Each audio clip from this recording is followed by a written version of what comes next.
Hey guys, what's up? Welcome to Moviehood. Today we're going to explain The Witch, the other one. This is the second part of the Witch movie. But before we dive into that story, let's quickly understand what happened in The Witch Part 1. Because without that, Part 2 might be a little confusing. Part 1 story begins in a secret government lab where children are experimented on to develop superhuman abilities. One of those kids, a girl named Jayun, manages to escape after a brutal massacre inside the facility. She wanders into a small village, injured and traumatized, where an old couple finds her and takes her in. They raise her like their own daughter, and Jayun grows up as a normal schoolgirl. But she has no memory of her past. Years later, during a national talent contest on TV, Jayun accidentally shows signs of her hidden powers, which gets the attention of the people who once ran the lab, the same people who thought she was dead. Suddenly, her peaceful life turns upside down as agents and killers start chasing her. But here's the twist. Jayun wasn't just running from them. She remembered everything. Her memory was never lost.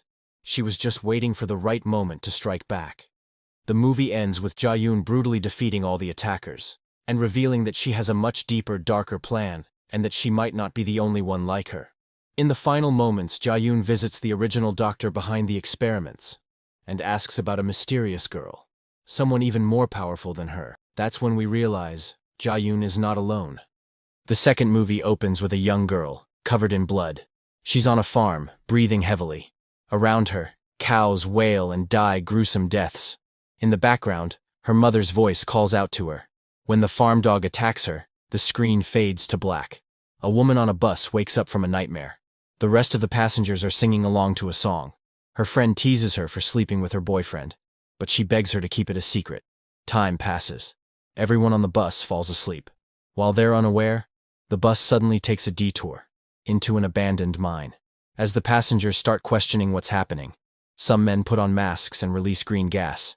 They beat everyone unconscious and take the woman.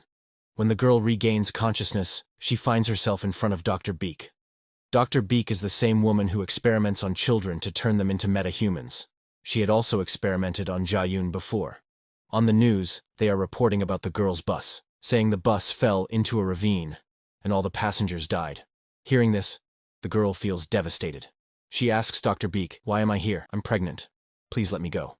Dr. Beak replies, "Yes, I know you're pregnant, and we'll use these children for our experiments, so we can create more clones like them."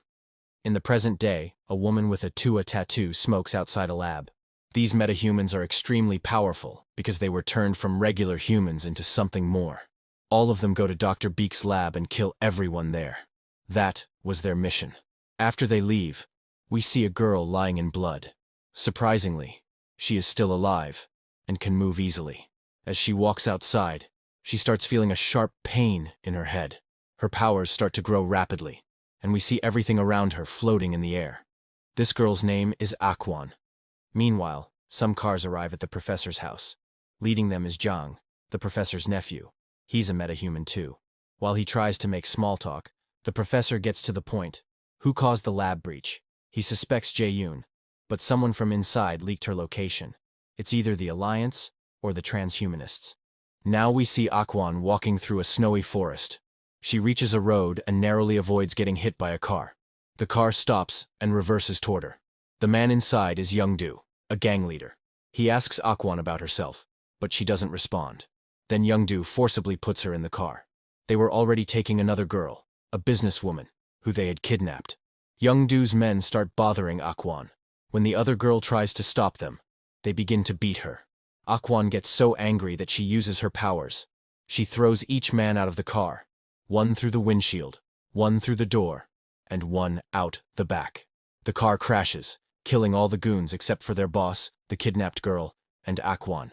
When Aquan steps forward to kill Youngdu, the girl stops her. Aquan lets him go. Now, we learn why Youngdu kidnapped the girl.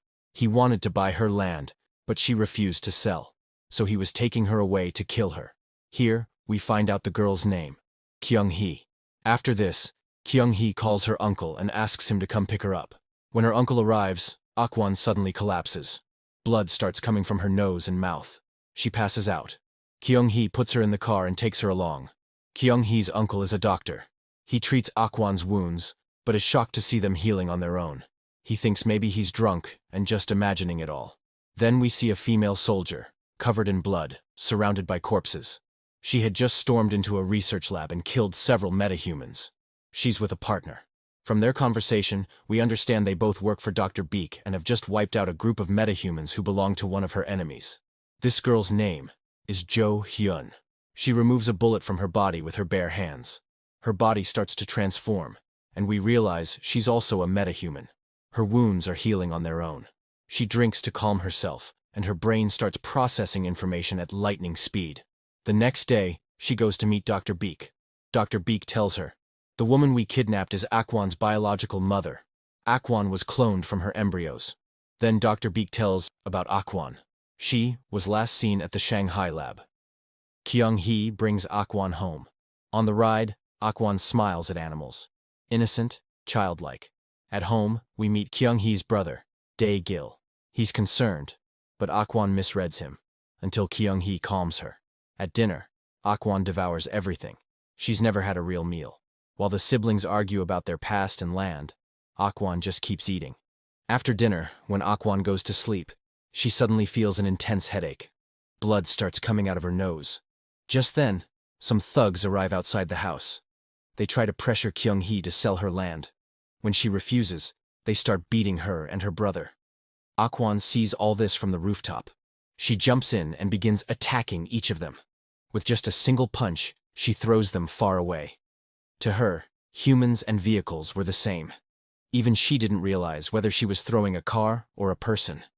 Seeing this, the thug leader gets scared and runs away. The next day, a group of metahumans comes to meet the boss of those thugs. These are the same metahumans who destroyed Dr. Beak's lab. They start asking about Aquan. The boss says, "Fine. I'll tell you everything I know about her, but in return, make me like you, a metahuman." They agree. They give him a serum to inject, so he can become a mutant too. In exchange, he tells them everything about Aquan. Later, when Kyung-hee is returning from visiting her uncle, Jo Hyun and her partner stop her. They tell her, "The girl you've brought home, Aquan, she's not human. She's a mutant. A witch." Jo Hyun threatens Kyung-hee, "Hand her over to us, or we'll kill your brother." To protect her brother, Kyung-hee agrees. According to the plan, Joan had told her, "As soon as it's night, take your brother and leave the house. Then we'll come in and capture Aquan." But when Kyung-hee gets home, she changes her mind. She signals Aquan to run away. Right then, the thug boss shows up and shoots Kyung-hee. Her brother helps Aquan escape, and then returns to try and save his sister. Because Kyung-hee didn't obey the thugs, the boss gets furious and fires a missile at their house, planning to kill Aquan in the blast. But she had already escaped. Just as the boss is about to kill Kyung-hee's brother, Jo Hyun and her partner arrive and save him. But at that moment, the second group of metahumans also shows up. The ones working with the thugs. They all attack Jo Hyun and her partner. A massive fight breaks out. Jo Hyun fights the enemy leader, while her partner takes on the other metahumans. But this time, the enemy group is too strong. They badly injure Jo Hyun and her partner. It looks like they might die. Aquan, who had survived the missile, regains consciousness. She returns to the scene. Now she can fully control her powers. With just one move, she kills 3 metahumans. When their leader tries to escape, Jaeyoon shows up. Yes, the same Jaeyoon we saw in part 1. She says to the leader, "You've become a threat to her life." Then she stabs her with a knife. Now Jaeyoon reveals the big truth. "I'm looking for Aquan because she's my sister." Yes, you heard it right. They are sisters. But their mother is still trapped in some chamber. Now both of them must go and find her. After this, Jaeyoon takes Aquan with her. Dr. Beak is also informed that both sisters have reunited. She knows they will come for their mother. And with that, this part comes to an end.